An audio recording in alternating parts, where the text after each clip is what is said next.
podcast you cheer for. Sneaker, business, talk. It's the Soul Material Podcast. And welcome to the Soul Material Podcast, the podcast you cheer for. I'm the OGEL. All right, it's T-Mark, the Street Shark. We're in the building. Yes, sir. And we are here again to give you some of that sneaker business talk, clarity over popularity. And we are going to dig right into the popularity of HBCUs with national brands as of recent, maybe the past few years. And wanted to dig into that because there are a lot of brands that are out there that are Black owned that have come about. And then we have some major brands, I will say, post Deion Sanders being hired and doing his successful thing at Jackson State. And it's been a boom just with the support overall of HBCUs. But of course, the Shark always talked about optics, and we go into some of those things that we kind of open up that curtain and look behind the curtain and see what's really going on, and wanted me and the Shark to kind of dig into those things, that some things are not everything that meets the eye. So Shark, you want to just kick off a little bit as far as what you have seen as far as maybe 5 years ago to now, as far as the boom and support of HBCUs, particularly with apparel brands.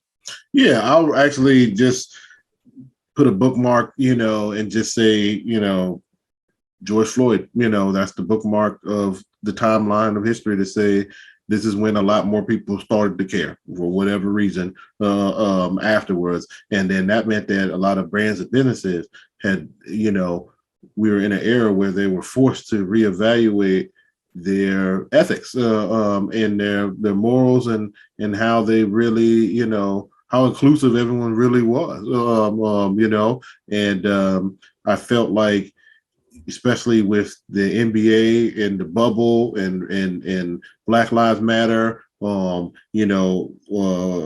person that was at the forefront of showcasing HBCUs was Chris Paul through his he actually, pregame attire and then his shoes on the court. He will always switch them up into a different HBCU for every single game. And that was a strategy to just bring more awareness. He had more philanthropic efforts through these HBCUs. And there's plenty of deals that are happening behind the scenes, and athletes are supporting schools that they didn't even go to,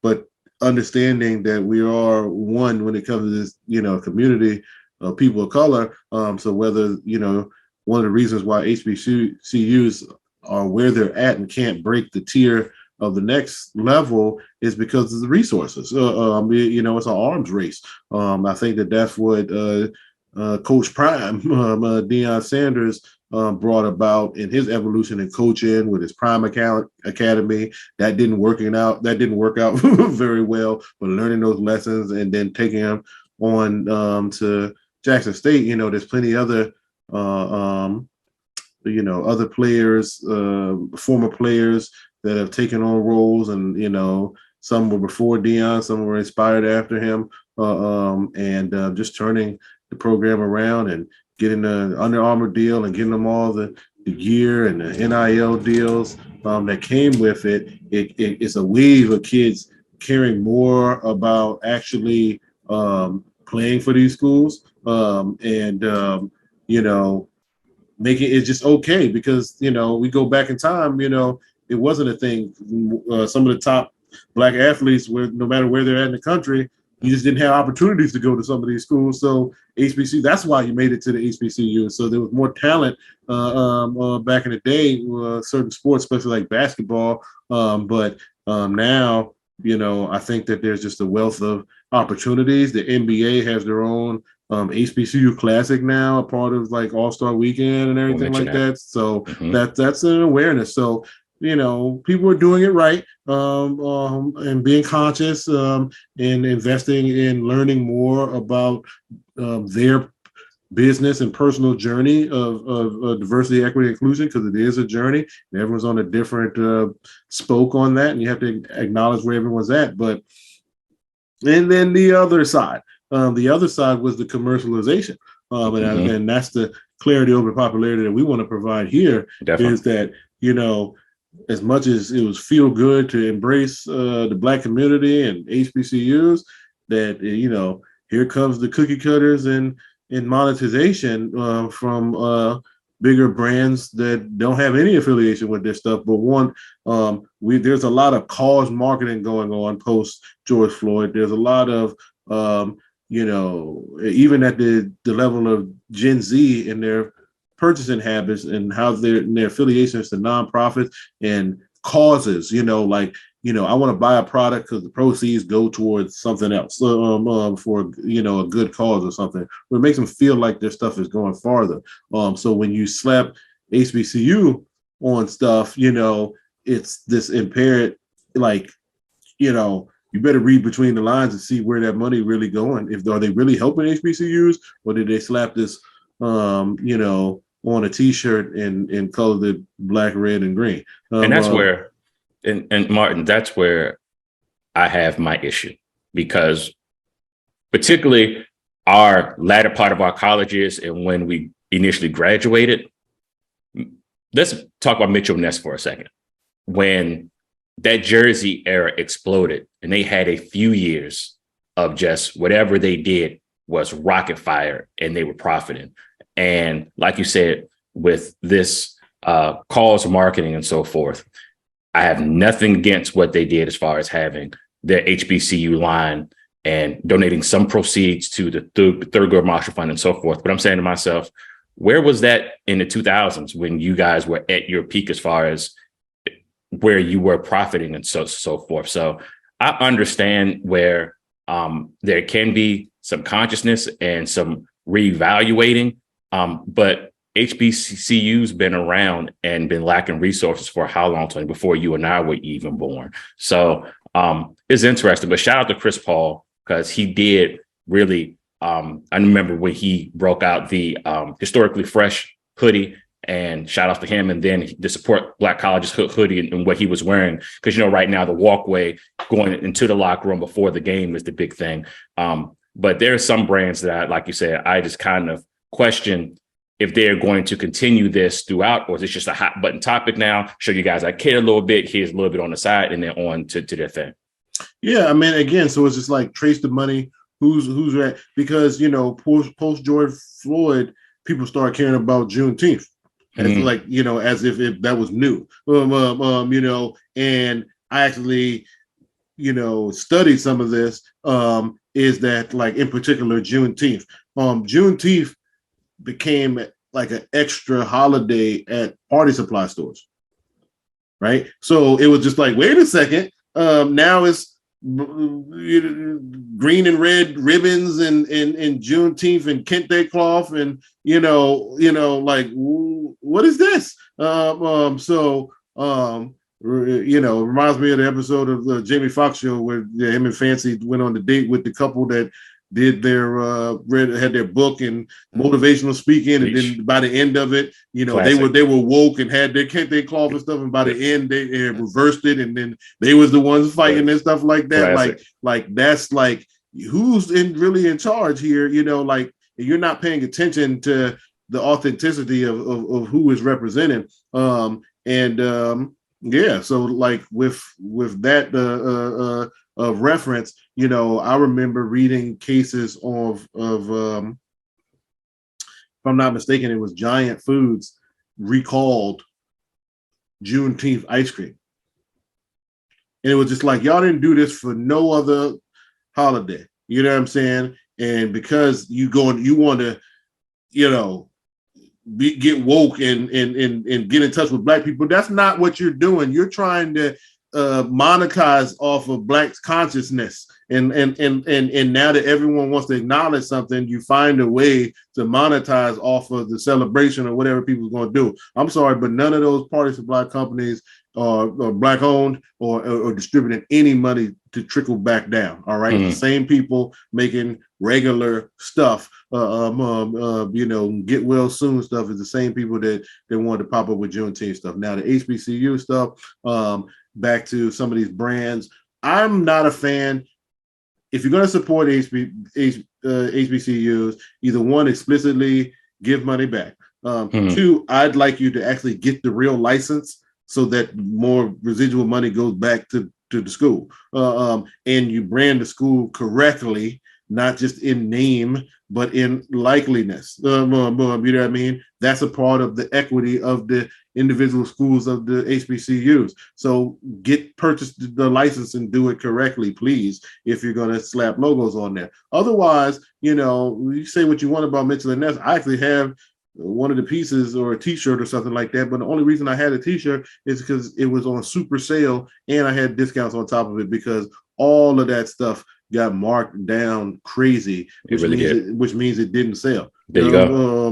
You know what I mean? So what was you doing? Just, Mitchell & Ness want to put the fist on a shirt, and then say HBCU down the leg or whatever. I just still didn't get the correlation to that being an HBCU shirt. It looked like more like a cross colors collection to just say, I'm black, you know what I mean? But I didn't see where they was doing it. Now, to support black colleges, now the person that has that license, if I'm not mistaken, and still currently owns it, is someone that we've talked about on this podcast because of the sneaker legal battles of Eric Kai.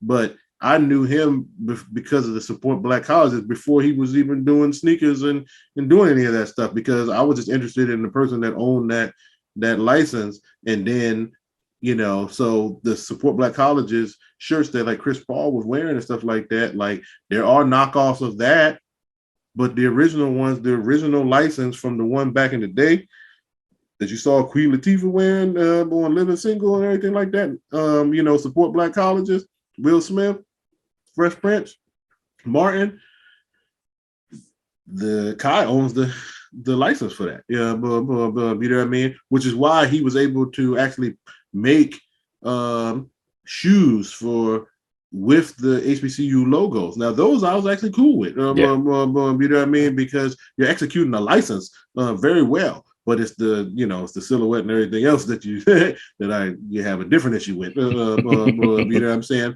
But I'm just like, man, if you had your own model and you did all this stuff, like, I'd rock with you so much more. But at the end of the day, the executing of that, I don't even know if he want to let people know that, he's affiliated with that particular given everything else. Yeah, you know what I'm saying? But, I want the sweatsuits to come back in the real way, where it was the individual schools and it had the cross stitching, and then and everything was the palette for that school. And that's the African American College Alliance, the AAC. And again, we're from that era in which we saw the originals. And then given where you were employed, you knew that early 2000s, mid 2000s, where it retrograded, but it didn't go so well. So there was a time period where quote unquote real ones came back out, Howard, Virginia State, so forth. And they hit the sales rack. So I got a couple of those from that time still. And now, like you said, because of internet and so forth, there's so many knockoffs even of that brand now. And then they do their own pop-up shops now. So I guess you got to do your research to figure out what's real and what's fake. But the quality of those were always great. But what gets me, Tony, is that I remember them being like $40 or $50. And then when they went on sale, they were like $30. Now, the sweatsuit costs you now $200, $250. And $120 for the top. So I mean, a whole sweatsuit cost you, So it's $200, $120 for the top, $80 for the bottom, $200. And it's definitely not the same quality. But at the end of the day, look, I remember in the mid 2000s doing research on the guy who started the brand that does the Hillman College. Because that's an official. He had to get a license and then execute it to be able to do that way. Yeah. And because when you make those references of stuff from TV shows, that you don't own that IP, so you can't fully just come out with it and use the seal. Like he wanted to use the seal that was actually from the show. You know what I mean? Which was cool because you're not just doing some Etsy, Hillman and put it on anything, and then everyone can just go buy it from there. In a cheaper version. No, he wanted to add quality to it and then put it on. Kind of like Will Smith owns the Bel Air brand, and he's done a pretty good job of of divvying it out to multiple people. That brand, but it's getting, you're giving it out to a little bit too many people now, because Michelin Nest got Bel Air now too. You know what I mean? And I was just like, no, it's not. It doesn't feel the same anymore. You know what I mean? But either you're going to do that in the beginning, to do the jerseys and stuff like that, or you don't go that far, and then just now get into it. So yeah, just beware. If you don't. Like if you went to one of these schools, you should know where to get your your merch from by now. But it got treated like it was a fad and trendy, and unfortunately, it has come and go a little bit, because I'm a DEI professional in real life, and it's diversity fatigue. Like that's the thing that I actually had to study, because everyone went so hard with their consciousness or whatever, they crashed and burned when I was like, say something for 2021 and 22 and 23. You know what I mean? Like you just went so hard with the world and this and this, because you just now started to wake up, but then like everyone just tried to monetize off of it, and it was just a grab. It was the same similar grab to black-owned business. You know what I'm saying? You see all the stickers that just popped up on Instagram and everything that just says, tag this black-owned business, black-owned business, black-owned business, black-owned business. And then what I hate is that some of the posers in black businesses which we talked about to have more new businesses. They're the ones ruining it for the good businesses, because you popping up. Like I hate when a black business comes to me and just says, come on, brother, buy from me because it's a black business. And I'll be like, no, black business is the bonus. You know what I mean? It's the diversity bonus. All right. It's not the meat and potatoes, dog. You got to have a good product. Otherwise, if you are messing it up for other black businesses, if you have inferior products, inferior customer service, but you make me buy because I'm black and I got to support you because you're black, and that's the only reason. That's business 101. Like you should want to treat me anyway because I'm anybody, and then you tell me you're black-owned business like at the end later, and that's the cherry on top, not the cake. You know what I mean? Because you ain't selling. What are you selling? The product or your black-owned business? You know what I mean? Because you should be selling your product. Because it don't matter who it is. But we had these posters. That's called virtual signaling. That's that's not the only form of it, but that's a way where you just appear in optics that you are you're down for the cause, but you're empty on the inside. You are not down for that cause, and check them receipts on the taxes and see where that money really went. You know what I mean? So yeah, just be careful. That's what I say. Do your homework on who's doing business. But yeah, when it comes to the HBCUs, and they don't have but so many resources to police what's going on. You know what I mean? So that's what makes it even harder too, because they don't have but so much say so. They don't have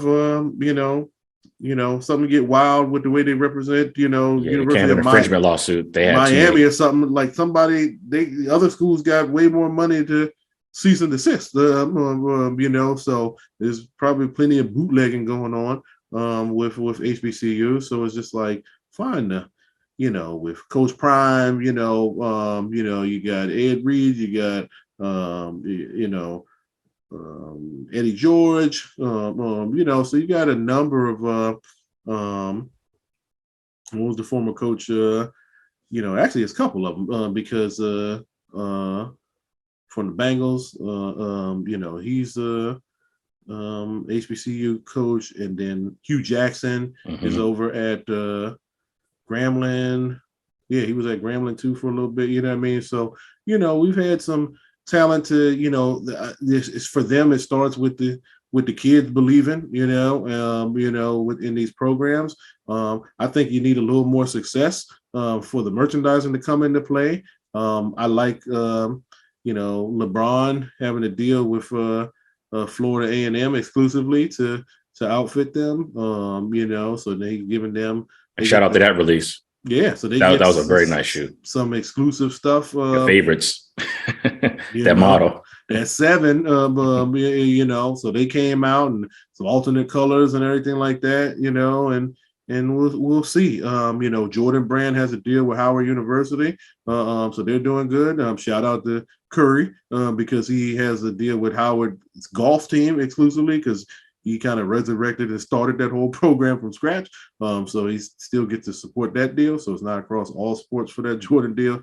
So shout out to Curry for all the, instilling the, Steph Curry, investing in the HBCU that he didn't go to. But he's an avid golf fan and had the opportunity to help start a program from scratch to have NCAA competition, competitive team and field a team. So all things are good, and we just learned some history as well, and I just CIAA and the SWAC, there's so much nostalgia of different players that people just didn't know about. Definitely, you know what I mean. So and shout out to ESPN as well because they have even televise things live during homecomings and so forth. So again, that's the Coach Prime factor because they had college game day at Jackson State. That definitely not happening. And then you saw Stephen A hop out with his HBCU shirt, being an alumni too of in Winston-Salem State. Yep. So just being able to do all of that, I really think that if done correctly, I think more support. I think we lost a little momentum just because everything was flavor of the month. But let's continue to have these clarity over popularity conversations and push the needle so that these brands take it serious and it's here to stay. But as consumers, look how much power you have, right? Like clearly you're not buying half this stuff because the stuff is going on sale. So is that really going to incentivize the companies to do better next time? Probably not, to be honest with you. So, that's the gift and the curse with these things. So unless you give the direct feedback on what it means to you and continue the conversations, they're going to jump in and out and trying to find so many different ways, especially Black culture, we get exploited and gentrified and monetized in so many different ways where our style and flavor gets repurposed for the masses and we don't always get our fair just due. So just be mindful of the equity and what we own, and just keep teaching everybody else what the difference is in between, because a lot of these companies, they just came out and just said, oh yeah, we're down for the cause. We're down for the cause, brother, man. You know what I mean? And they sent in some undercover brothers along the way too to fool us with some of these with their acting skills. But so just be clear and practice your auto acquisition like we taught you over here at the Soul Material Podcast. But yeah, HBCUs gotta keep supporting and we gotta do it right. So we just wanted to let everybody know how to see through the fog and some of the optics. Do your research and support Black colleges. And the same thing that what you just mentioned, Tony, we have been preaching for the past few seasons here, and that's just being a consumer, period. So not only with just this topic, but with any apparel that you want to purchase, any sneaker or what have you, no matter how minute you may think it is, you're always doing your research, particularly if you go into a buy-sell shop, you want to see what's real, what's fake. Like you do those things just to make sure that you're getting a quality product and what you are purchasing is what you now are supporting, but it's authentic and so forth. So with this case, it's no different. But like you said, it just became a hot button topic. Unfortunately, things have not gotten better with the most recent news that we keep continuing to see. So I'm just wondering where there's going to be some consistency because with these camera phones and everything else, things continue to get televised, continue to get publicized in the news and so forth. And I just want to see some consistency with us as a people getting better. And like you mentioned before, the resources improving because people want to bash Deion Sanders for a lot of reasons. But one things that have not hit the news unless you were locally there, Jackson State, that area is a tough area. And if you read some of the things that Dion had to deal with, not only just with his stuff, being stolen and so forth, but with the lack of clean water there. And there's so much that his teams had to endure because of lack of resources and still being successful. Those stories don't get told publicly the way that they should. So although people say that he just jumped ship to Colorado and this, that, and the third, what he was able to do and exposure that he was able to do, he gets credit for that. But at the same time, as we already know, with the profession he's in right now, you're hired to be fired. So you got to go where you got to go. Especially when you can control it. There you go. Look at Ed Reed and Bethune-Cookman. Like, look how passionate he is. Definitely. Just about the lack of resources that they have for that program. And then they have contacts and still can't get it done, but so much. And then there's politics amongst the politics where some of the administrators aren't as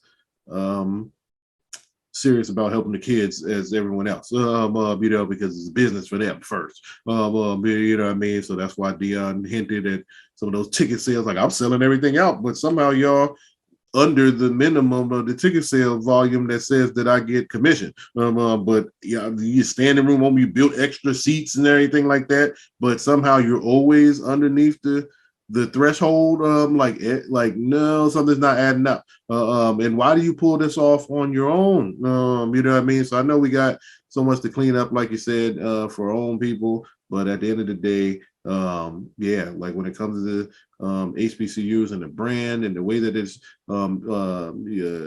been exploited, at the end of the day, just make sure you maintain that equity in those brands, and support them, so that, from here to there.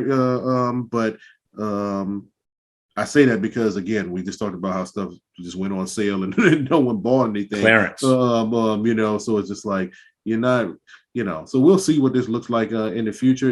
I also think it's a telltale sign that, that's the HBCU sweatsuits and trends. Like, how come that didn't really come back with everything else? Like, because, cross colors did come back, and those went on super sale at some of these big stores, like your Champs and Foot Lockers, or Champs in particular, and I was just wondering why that didn't catch on. But, it was still so popular back in the day. But, did we have consciousness and lost pride? Did the generation not know how to have pride and wear it? I don't know. But I just thought it's in the vintage era where it's the flea market flip and all this other stuff. Like, you want an old Coca-Cola rugby, but you don't want the HBCU hoodie. Like, it's the same to me. You know what I mean? But I'm actually a part of it. You know what I mean? Like, just the old classic low head polo piece is just as nostalgic as the Grambling State hoodie set, you know what I mean, or whatever. Or seeing Queen Latifah with a Norfolk State, a Virginia State sweatsuit on, and you just be like, that's Virginia, you know what I mean? Like, I don't go there, but I know the school is in the state where I'm at. You know what I'm saying? My mom went to Virginia State, so it's just like, wow, cool. You know what I mean? Like, I don't think Queen Latifah went to Virginia State or none of them places, but they knew what they were representing, and that's always cool with me. You know what I mean? So I think that's a good place to wrap up this episode. Just what you represent. Leave you with the nostalgia, and learn how to look in that mirror and feel whole, not empty, when it comes to supporting and the cause, because we're in it for the long run, and our culture is not a fad. We're going to continue to be us, and let's make sure we get something out of it, and make sure we don't let these companies swoop in and make $1 off of our lifestyle. So last words from the OG. Yeah, I agree with everything. Like I said, I am intrigued to see what goes on in the future, but you said it best. Know what you represent. Definitely. There you go. All right, for another episode of Sneaker Business Talk, we gave you some strong clarity over popularity this time. So it's Team Art the Street Sharks signing off. And OGEO, peace to you. All right, so material. Peace.